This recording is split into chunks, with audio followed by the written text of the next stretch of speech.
Hi, everybody. Good evening. Welcome to part 4 of our Connected Mothers series. It's so exciting to be here with you, and there has been such wonderful feedback. We are here to empower each other as we move from distracted mothering to connected mothering, from going with the flow, autopilot, external oriented, to really, from behavior focused to relationship focused. And today's specific topic continues from last week, where we talked about moving from shame to worthiness, giving that to our children. And it came up because we were talking about giving our children unconditional love. And so many people said, hey, how am I supposed to give something that I myself do not have?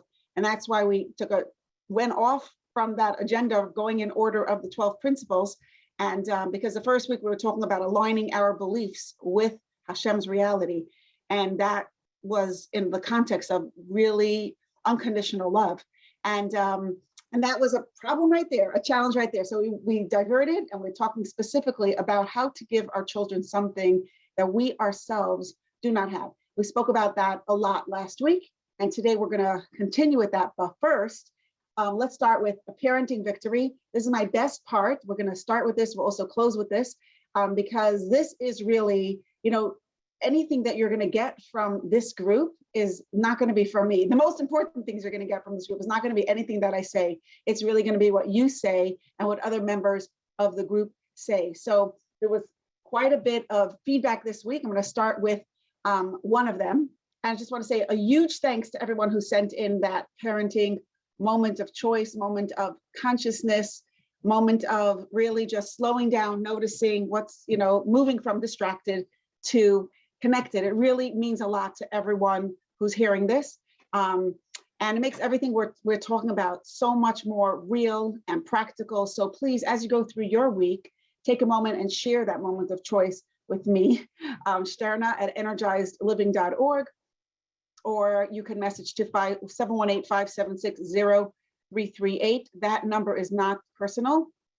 So if you want to leave a more personal message, do it at Shterna at energizedliving.org.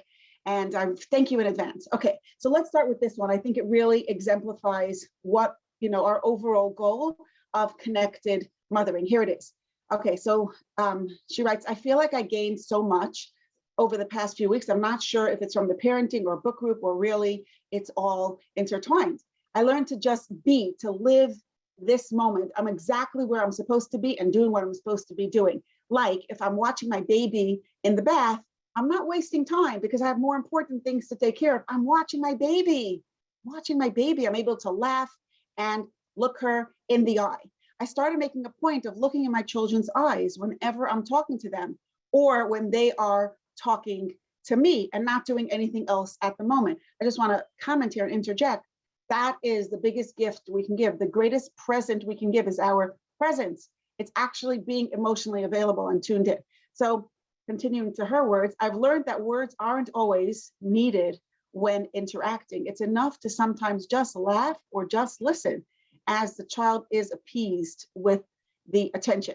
I had that we were waiting for the bus, and my son remembered that we left his mitzvah zettel upstairs. Instead of me saying, oh, I'll run up, or we'll take it tomorrow, I just listened to him, and that was it.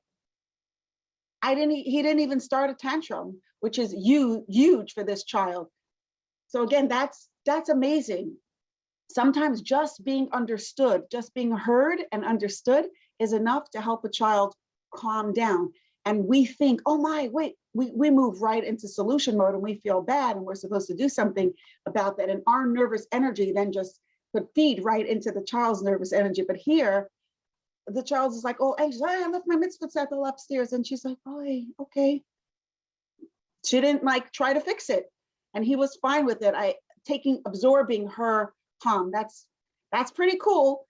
Same child wanted a different pair of pajamas from the one that was on his bed. Now he was tantruming because he was tired, but I did not get pulled into it. I just continued dressing him calmly. And I said calmly that tomorrow he'll get to choose the one that he wants. So bedtime in general is so much more relaxed than that.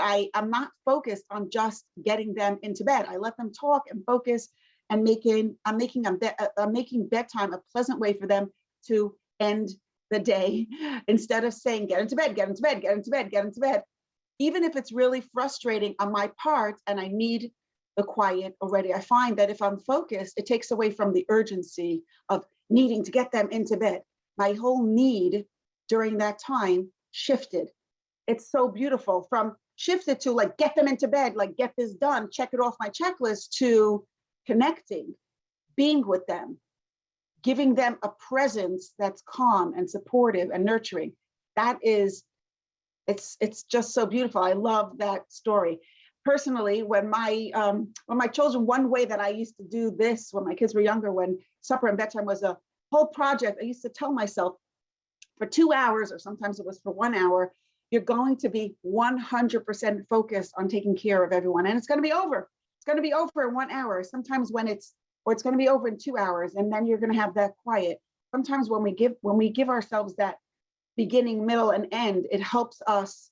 I could clear my mind. I could put my problems, my worries, my concerns, my to-do list, and everything else that's on my agenda. I could put it on the shelf for an hour or two, and then be fully present. After that, whatever else is on my mind will be there, and I'll be able to pick it up again. That was one way that I was able to help myself do that. It's a huge gift that we can give ourselves when we're able to just clear space in our minds and hearts, clear it of our worries, clear it of our anxiety, clear it of even especially of our to-do lists, and just be there with our child or with our children, as this mother so beautifully described. When we're busy, when we're stressed, we're really not approachable. And our kids intuitively know that when we're emotionally available. And maybe a part of us, in a way, I remember that conscious moment in the kitchen when I was making supper. It was after the kids were already home and I was running late, and they were distracted in the front of the house playing. And I became conscious of this part of my mind that's like, oh, I'm actually glad. I enjoy this. I relish this quiet, that I could actually be in the kitchen and the kids are not chattering in my ears. I have that space. I could make a phone call. I could listen to a share. I could, have my own space, right? But the truth is that, and once in a while, I don't think that's not a problem.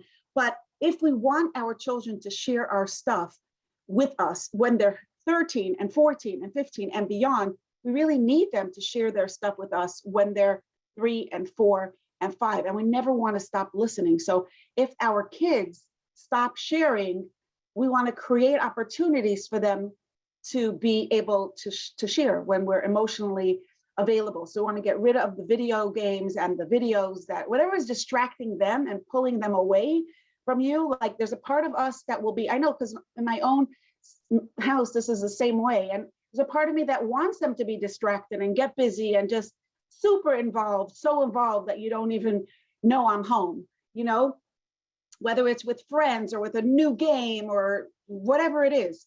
But ultimately, if that becomes too much, we have to resist that temptation to let them be totally absorbed and run their own program, because then that could become a pattern of real disconnection. So we want to resist that temptation to let them play for hours and hours, with neighbors out of the house, or distracted on video games, or etc.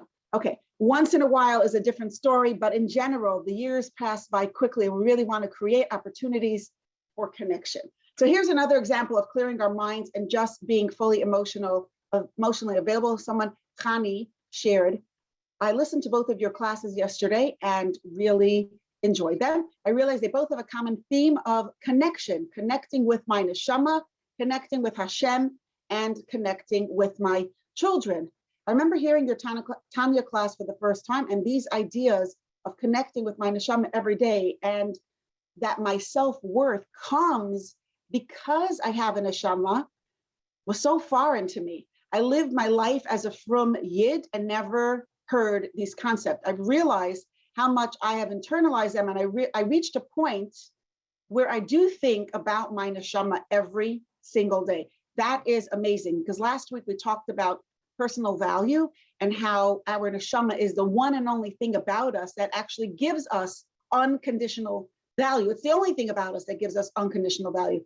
So for a mother, to every day begin her day thinking about her neshama, being consciously aware of that part of us, that is the deepest change that we want to make. Because if we can relate to ourselves from that place of true connection with ourselves, with the part of Hashem within us, with our, I'm going to say, divinely inspired posture, right? With Hashem's presence flowing within us and surrounding us and supporting us and guiding everything we do, that will come through in a way that can't be measured. It's not something that you can do or say, when you add furniture to a house, you see you added furniture. When you add decoration, you paint the walls, you could see it. It's an external thing.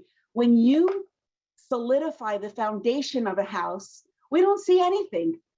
It looks like, it costs the most money, right? But you don't see it, but it's the foundation. Now the whole house is standing firm. Any work that we do to strengthen our connection with our neshama, to strengthen our connection with Hashem, is going to change us on that foundational level. It won't be visible in like a to-do list.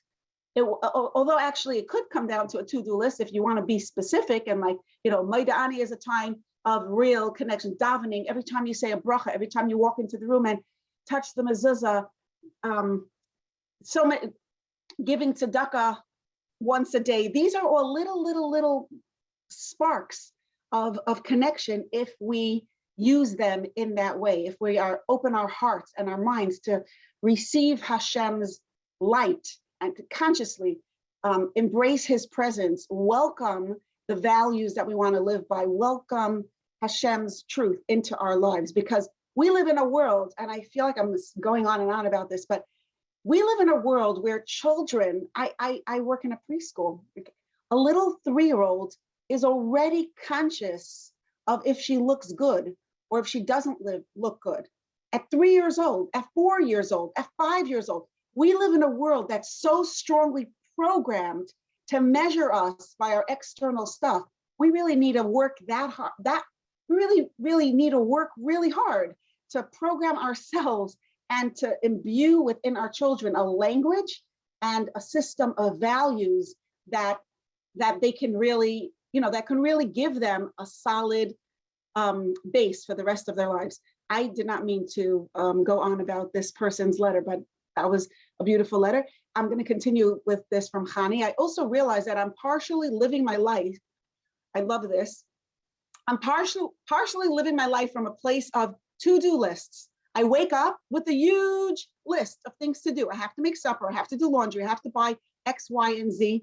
And it's so silly to live like this, especially because every day comes with another list. And it's just lists. I'm realizing that I don't want to live this way. I want to choose to tune into my neshama many more moments every day and listen to it. Many times it means taking time to relax and think and reconnect to myself. These are the moments that center me. And my own little commentary on this, what does it mean to be centered? Our neshama offers us a space inside of ourselves where we can recharge, reconnect with our sense of safety, personal value, personal dignity, personal truth, like that Hashem is real, peace, and just wholesome security. That's at the core of our beings. We have this space that we can connect with. And as we go through our day, we get riled up.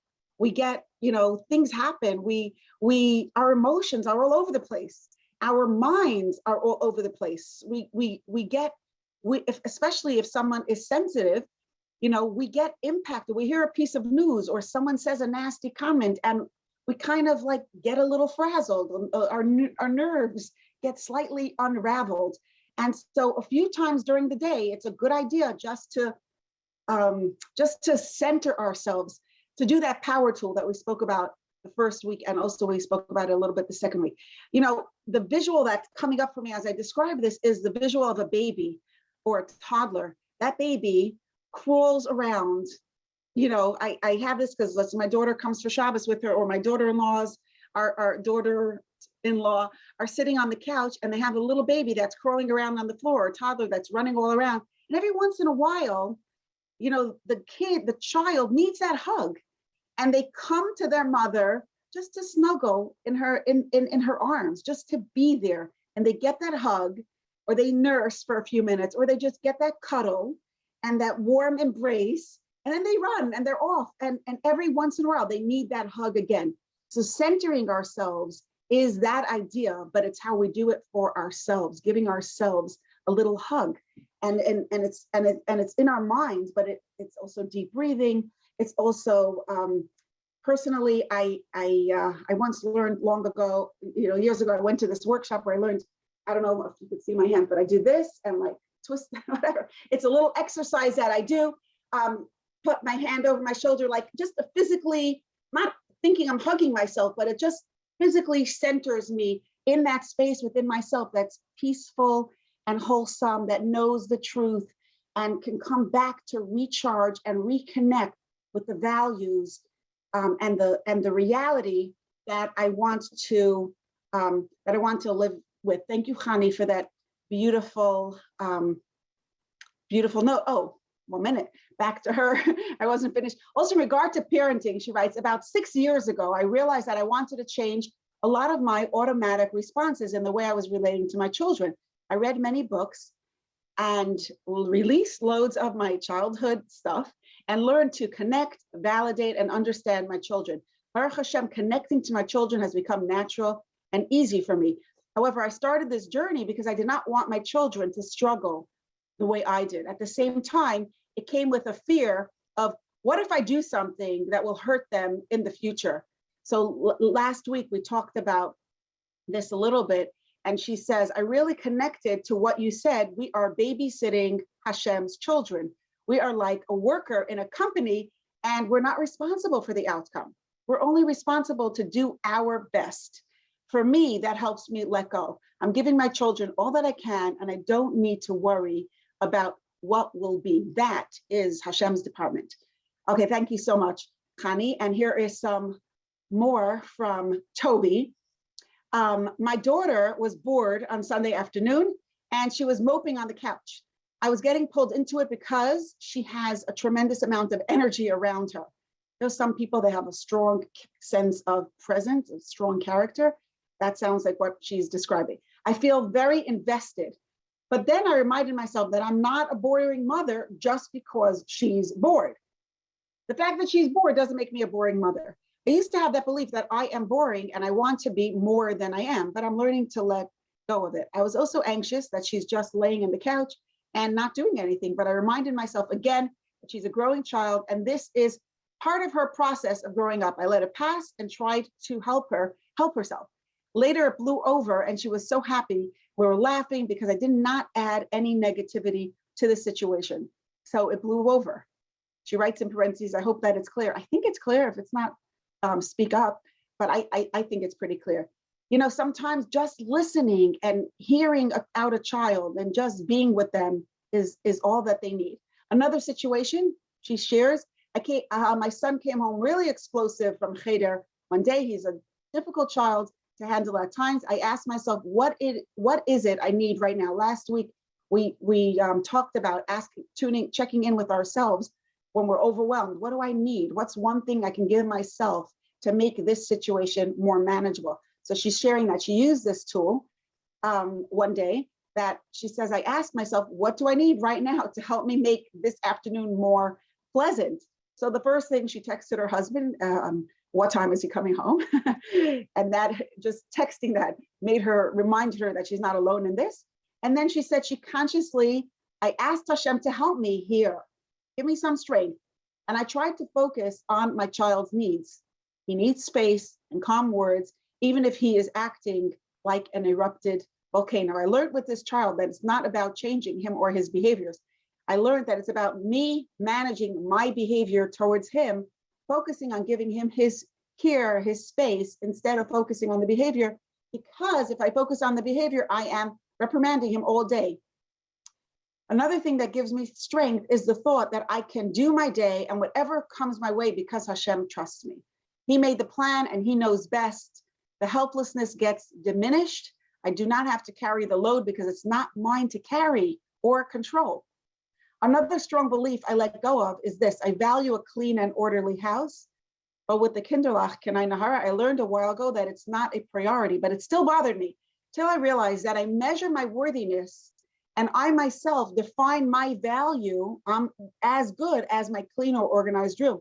I realized that I am not the clean house. I am not the organized closet. I am who I am, even when the house is flying. What was powerful to me was to realize that it was my own definition, not even what I thought other people were thinking of me. Wow, so these were a lot of, this is a lot of sharing. We don't usually do that much sharing, but there was more, but these were, so good. Okay. The greatest gift we can give our children is an awareness of their own unconditional value, right? If this is what I'm picking up from now, from where we left off last week. If our children know their value, if they truly value themselves for who they are, if they respect themselves, and that's everything they need for a successful adult life. That, of course, and Hashem's brachas, right? A child who values himself, let's just be very practical what that looks like as a child, because as an adult, we talked about what it looks like, but as a child who values himself, who respects himself, is not threatened by peer pressure. They don't need to just go along with the crowd. They have a sense of self. They respect themselves. They trust themselves. They give themselves permission to be different because they like themselves, even when they're different. A child who values herself is persistent. She doesn't give up. She works hard. She pushes herself to succeed. She believes she can, and so she does. A child who values himself can be kind to others because he values others. So personal value is so huge. It's so huge. How do we give it to our children? How do we give them this sense of personal value? And the way we can do that is by valuing as a verb, actively, consciously valuing the neshama. And value is a verb.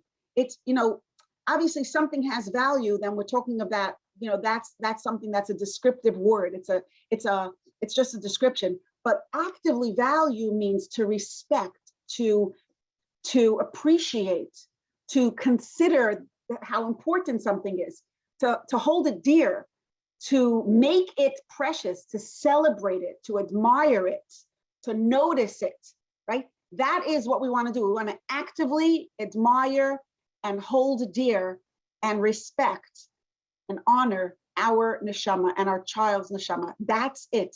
People think of dignity and worthiness like a gift that some people get and some people don't get. I remember a friend asked me, why does somebody have so much confidence and I don't?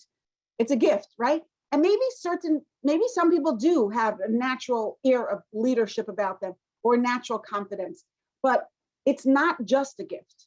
It's something that each and every one of us could acquire. The truth is that every person is the same respectable. We are each the same lovable. We are each, nobody's more precious than any one of us, right? Nobody's worth more than me, and I'm not worth more than anyone else.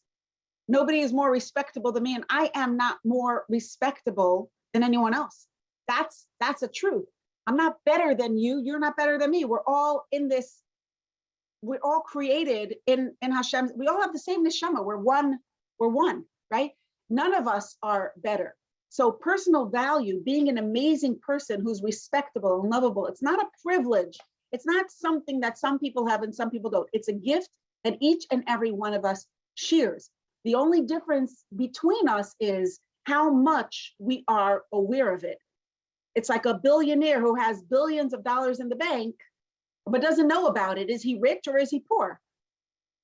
Well, technically he's rich, but in practice, doesn't experience that richness. We want to experience our richness. We have it. We're the billionaires.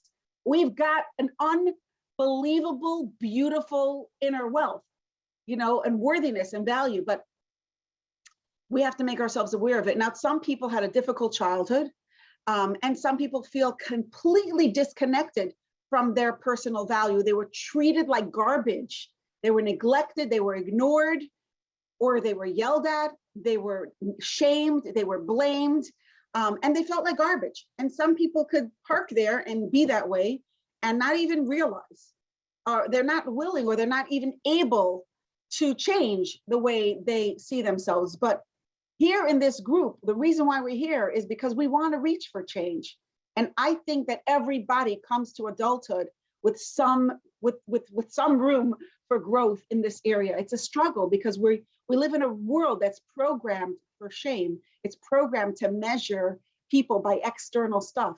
It's programmed to measure kids by what they look like on the outside, by their behavior, by getting through the day, by getting through that to-do list, by getting the good grades, by whatever it is, right? So we want to do that hard work of changing the way we see ourselves.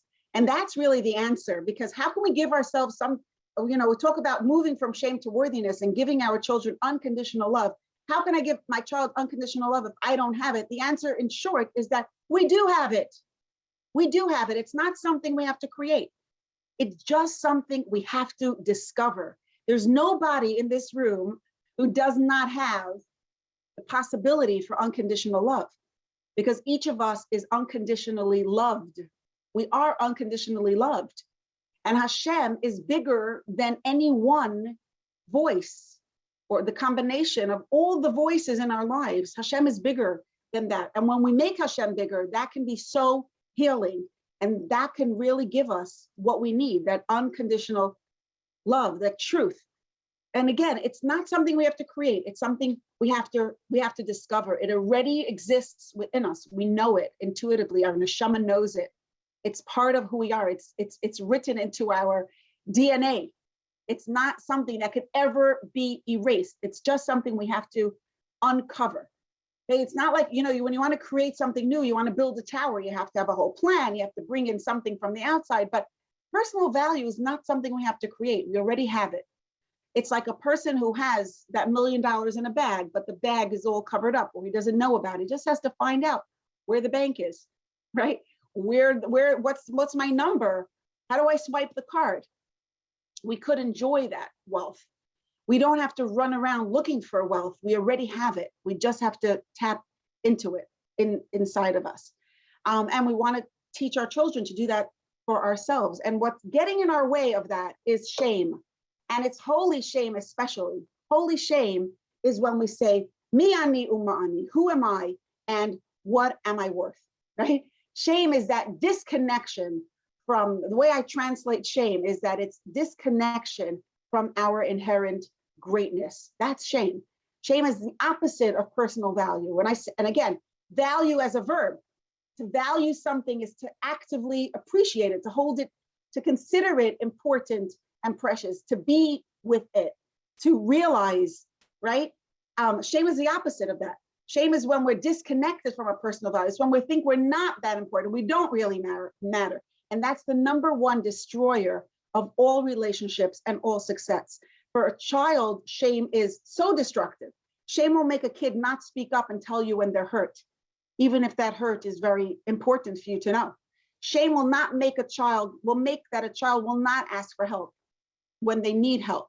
Shame will make a child not bother trying because they're afraid of failing. They're afraid of not succeeding or not being the best. Shame is so destructive. But if we believe in Hashem, then shame is a lie. Shame is the biggest lie. And we all believe in Hashem, but we all carry a lot of shame because we don't realize that it's a lie. We value what we see on the outside more than what we value on the inside. We naturally buy into that measuring system of the world, where when you say how much is a person worth, we mean how much money they have in the bank, right? We bought into that system. So, and this measuring system is the breeding ground of all shame, because in that measuring system, we're never quite valuable. We're never good enough. We do not have absolute value. We only have relative value. That means we're only as good as the people around us are bad. We're only as good as we are better than others. That's why so many times when you're talking to, you hear a conversation with Jewish women, one woman will say to another, "Oh, I had a terrible experience with my birth." The other one's gonna say, "You think you had a terrible experience? I had even a more terrible experience. Oh, my kid has such a nasty, was so miserable. such a tantrum. You think that's a tantrum? My kid has a worse tantrum. And we do the same thing for the, for the sufferings that we have. And we do the same thing for a success. I made an amazing supper. I made a more amazing supper, right? The bars all become, we measure ourselves by how good we are or how bad we are compared to the people around us. We're only good until we make that mistake. I'm only a good as much as I could avoid making mistakes. And we're only good parents if my kids are amazing. If my kids are amazing, then I'm a good parent. We don't realize it, but this value system is a denial. It's avodah zarah. If I dare be, extreme, but it's a denial of Hashem's value, because Hashem is personally invested within each and every one of us. So how much is Hashem's presence worth? How precious is it? How much are we actively going to value it? How much value does it have to us? Is it going to be real? Is it going to matter? Is it going to matter? Behind every inch of shame, worthlessness, and whenever we feel sorry for ourselves and we feel not good enough, inadequate, there's a space in our mind and in our heart where we consider Hashem's value, chas v'shalom, to be meaningless or irrelevant. And how did we get there? It's because we live in a world that considers Hashem's value to be irrelevant to practical life. So it's up to us to make it practical, to keep remembering it and keep coming back to it. And that's the work of Torah Tziva Lanu Moshe Marashi Kilas Yaakov. The principle number one is to align ourselves within Hashem's reality, where Hashem's reality is the true reality. And that's principle number one, because that's the first thing. Torah gives us Hashem. The world gives us otherness. The world gives us a different measuring system of what matters. But in the Torah reality, we need that to really have a relationship with our children. That's the only way to give our children unconditional love. And some people said, I like the examples, but I didn't like when you talked about Hashem and Neshama. That felt a little bit like irrelevant. I want you to stop and think for a minute about how you could, yes, make these ideas of talking about Hashem and talking about Hashem's value and actively valuing it. How could it be more practical to you? How could you possibly make it more practical in your life?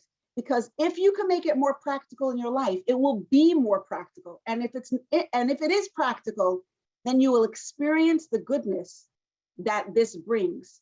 And it's only through making it real and making it practical that you could experience the goodness. To the extent that we can make it real and personal and relevant, that's the extent that we're going to experience the goodness, Hashem's goodness in our lives. So, but to get a little bit practical in terms of strategies and technique, let's just talk about three little things. And I feel bad because it's already so late, but we're going to open up to questions in just a couple of minutes, okay? So first of all, let's not use shame in the way we are relating to our children. Let's not, embarrass them in public. I know this sounds so basic to many people, but I think it's very important to mention.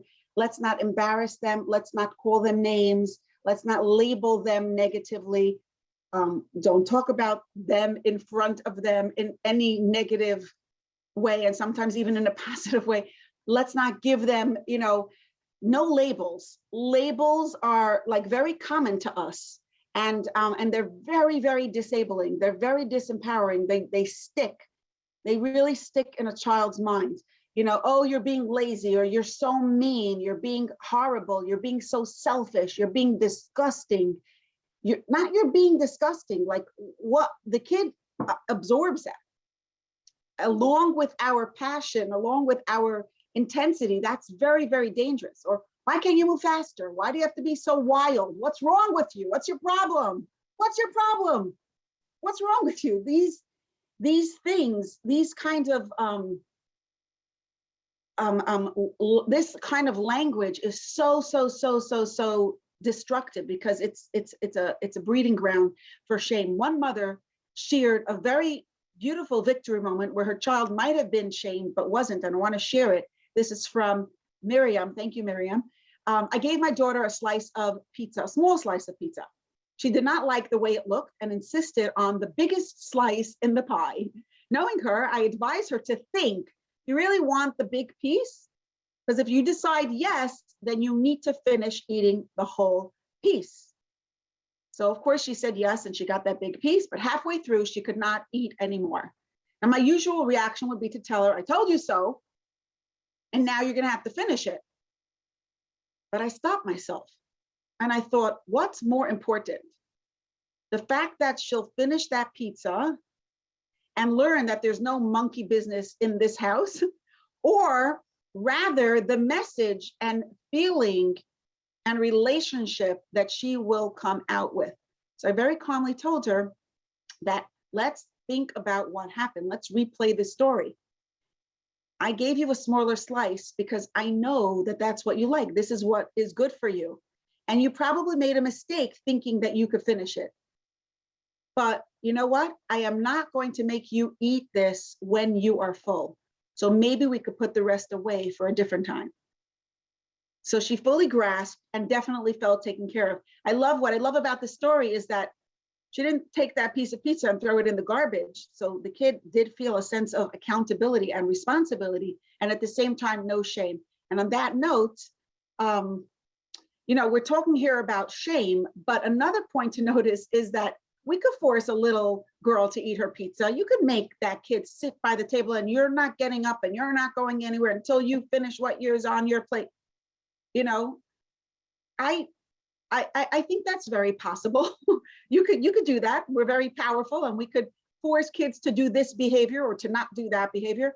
But if that's our modus operandi, that's how we get our kids to do something, through forcing and controlling, then what happens when that kid is 13 or 14? What do we have left? We don't have anything left. So we don't want to shame or force our kids into compliance. We want to have that conversation. We want to have that connection, that relationship. And definitely, I think we do need to make kids responsible for their behavior, because responsibility breeds, just like shame is toxic and takes away from our personal value. You can't have personal value in a moment of shame. It's very, responsibility is a doorway to experiencing our worthiness and our dignity. When you make a kid responsible and you feel and you really trust that kid to carry through, and you give them that responsibility, and you always let them know that you hold them responsible for their behaviors, that's huge. That's a huge gift. That's how we that's also how we can give our kids a sense of value, by giving them that responsibility, giving them that room to change, holding open the door, that even if we have to, even if we have to discipline, they still have that responsibility. It's not me giving you a consequence, but me helping you take ownership of your responsibility to be the person you want to be. So that's about shame. Another thing in terms of not shaming, doing the opposite, the way we compliment them can also be very shame triggering, right? If we want to value our children, if we want our children to actively value as a verb, we want them to value themselves from the inside, especially if they're girls. We need to stop complimenting our girls only for their looks and making that huge deal about their looks.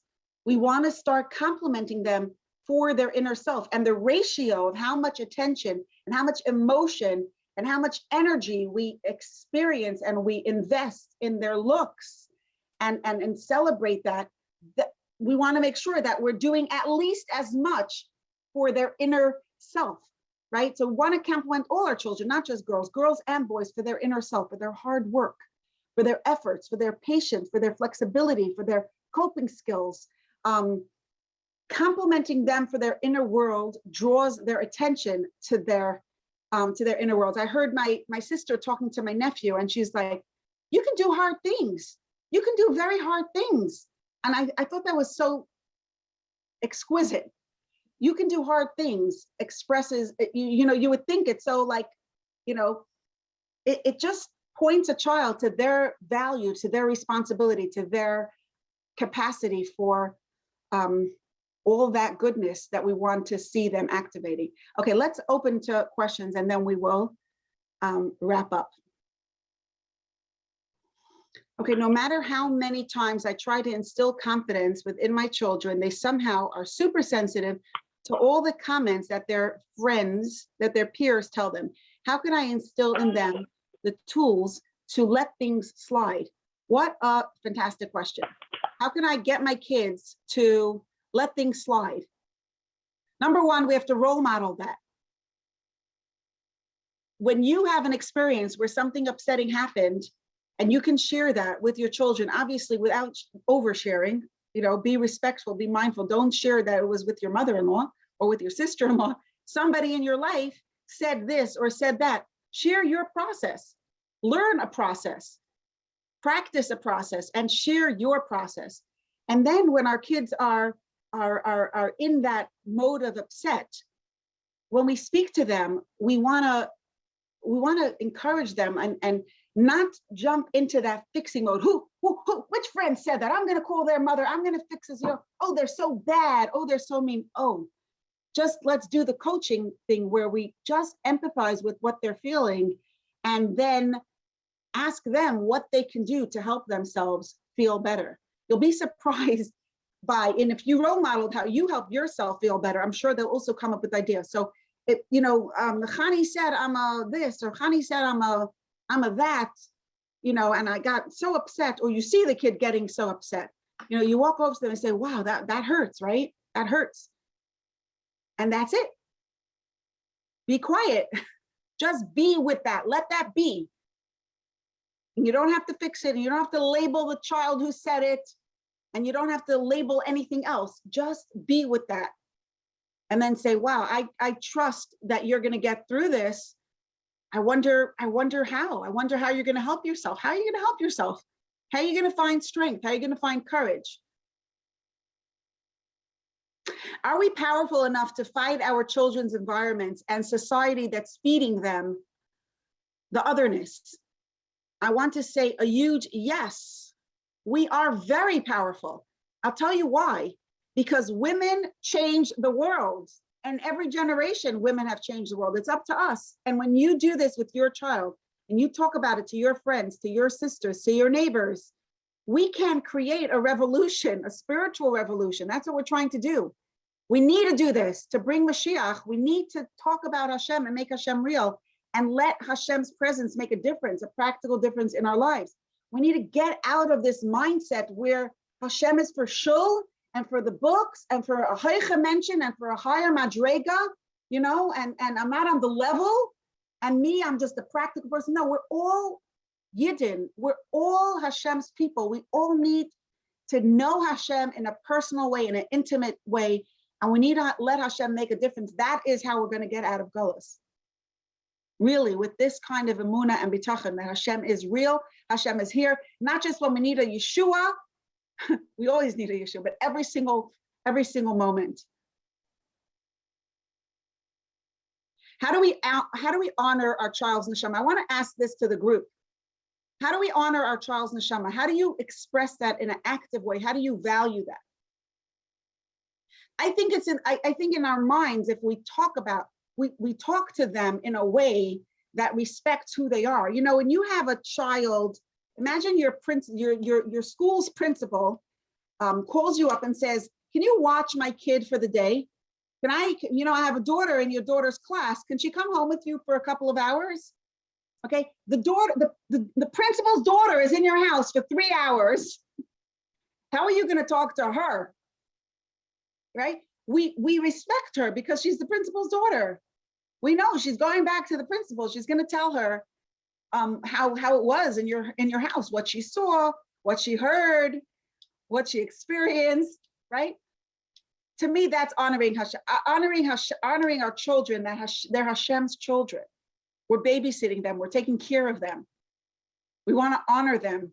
So the bottom line is that we want every child to know that he or she is always respectable, no matter what else is going on around them. We want our children to know that they always have the power to choose the next step, to choose what they think, to choose what they say and what they do, and that makes all the difference in their lives, because they make all the difference in their lives. And if we can give our children that sense of value, we will have, they're good.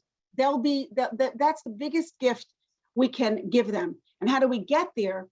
One other process that again, it was in a worksheet, but from 2 weeks ago, we didn't end up doing it in the worksheet. The worksheet of, if anybody wants to look it up, it's on week number 2, where we talked about the principle of Torah. The process was, number 1 was to accept Hashem's reality as our personal reality and decide that his presence has real value, more than anything we could see and touch. Number 2 was to slow down and notice our beliefs and our values.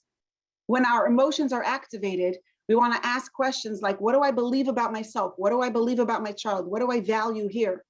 What is good? What's bad? What's respectable? What's shameful? And number 3, we want to when we become aware of that, we're giving value to an idea that contradicts or ignores the absolute unstoppable value of Hashem. We want to consciously make a decision that aligns with Hashem's reality and keep repeating it. That's it. And from there, and engage from that place by changing the way we think, by showing up, by doing one moment of action, relating from that place of true value versus just focusing on go, get, do, get into bed, transactions with our children, but really instead to really connect, to really be in that mode of personal value.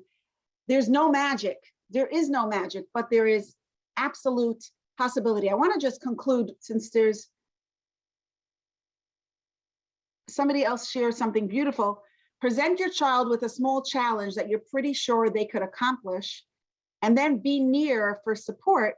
And after they accomplish it, remind them of their power. That is so beautiful. In teaching, this is called scaffolding, right? Small steps with help only as required that leads the child to growth and progress, right? A kid cannot set the table. A 3-year-old kid cannot set the table, but a 3-year-old kid could bring all the napkins to the table and all the, maybe not the plates, if you use real china, but they could bring all the napkins, and they might even be able to carry, the bottle of seltzer, and that in itself brings the child confidence. And a lot of times we tell a child, use your words, don't use your hands, right? Or we tell a child, don't be wild.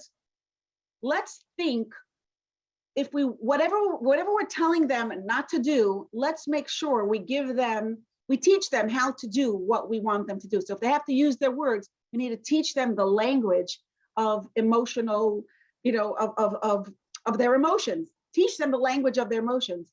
And I think even the word value, let's bring it into our conversations with obviously not with the 3-year-old or even with the 5-year-old, but we can bring these words that you're talking about here, that we are talking about here in this group. We could bring it, words like choice, words like personal value, words like, oh, this really matters, or this has power, this does not have power. These are words that we want to bring into our vocabulary with our children as we teach them. And I mentioned, don't just say don't be wild, but like, if a child is being wild, they have that energy, and they have that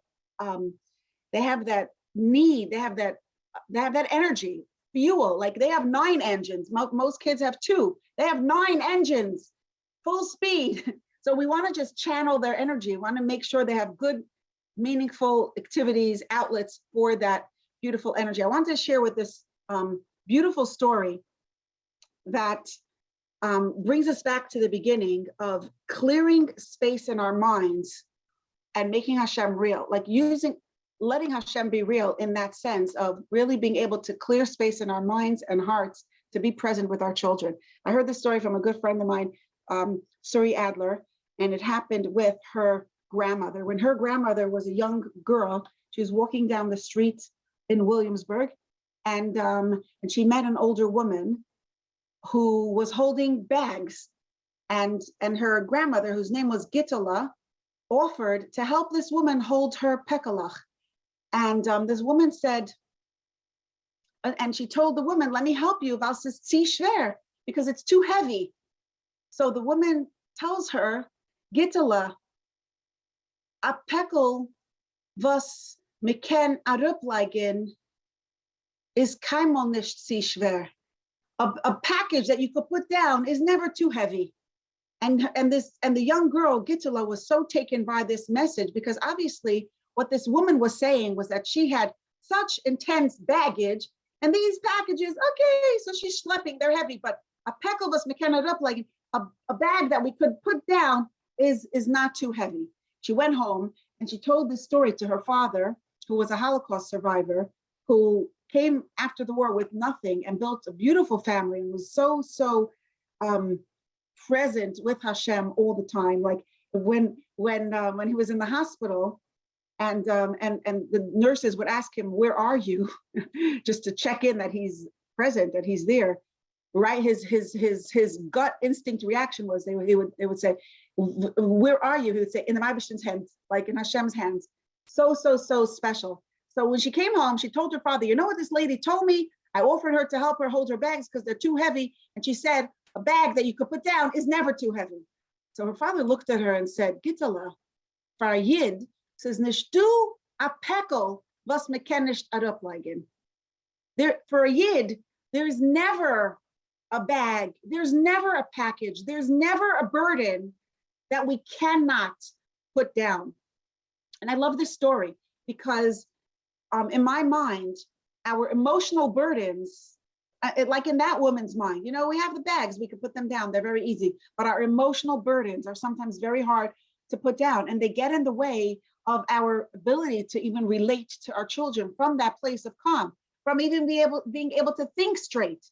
Imagine if for those hectic hours, for that hour of the morning rush and for the hour of the evening rush, what I call happy hour, I used to call it crazy hour, but now I call it happy hour, right? Imagine if during that hour we could put it down. Hashlech al Hashem Yehavecha. If we could just put it down, because for a yid, there is no burden that we cannot put down into Hashem's hands, let him carry it for us while we take care of his beloved children. This is one of my favorite stories, and it also helps us give, it also has a beautiful visual. So as we go into the rest of the week, it's Erev Shabbos. Let's remember that none of this connected mothering happens magically. It's always going to happen one moment of it at a time. The connected relationship that we have all boils down to this minute, and you're never gonna feel like this is the right day to start changing your life. You're never gonna feel like it. So don't wait till you feel like it. Just today, start. Create that 1 hour, 1 moment, 1/2 hour where the phone goes away, where you really focus on trying to relate and engage, not from a place of distraction, not just going with the flow, not just doing what you always did, not just reacting, but responding thoughtfully and from that place of, you know, the true value. And I want to wish everybody a lot of hatzlacha. I would love, as we conclude, if anybody could share what you're taking home or any other thoughts. And then we'll conclude tonight's. I remember chanting with my kid who was helping me carry a whole big bag of potatoes from the front door all the way through the dining room and into the kitchen. I remember we came up with a chant: to carry the potatoes, you thought you couldn't do it, but you tried and you tried and you did it. We just made up a song about it. It was so good. And we were, when we were in that, we were like, I thought I couldn't do it, but I tried and I tried and I did it, because that focus is more on like the value is inside. The value is not that, oh, it pays. The value is I could. Thank you all for joining. This was really, really nice. And if you enjoyed tonight, we lost a huge part of our texting group. So if you can help us by reaching out to your friends and telling them about tonight, if you liked it, tell them about it. We have 2 more weeks and they're welcome to join. And they can text if they want to get their own updates. They should text to 718-576-0338, and they can get on our texting list, so we can rebuild our, like a lot of our content we lost. A good percentage, maybe 75% of our contacts on text. So if you can help me out by reaching out to your friends and just telling them about it, that would really be appreciated. And thank you all again, and a gute Nacht.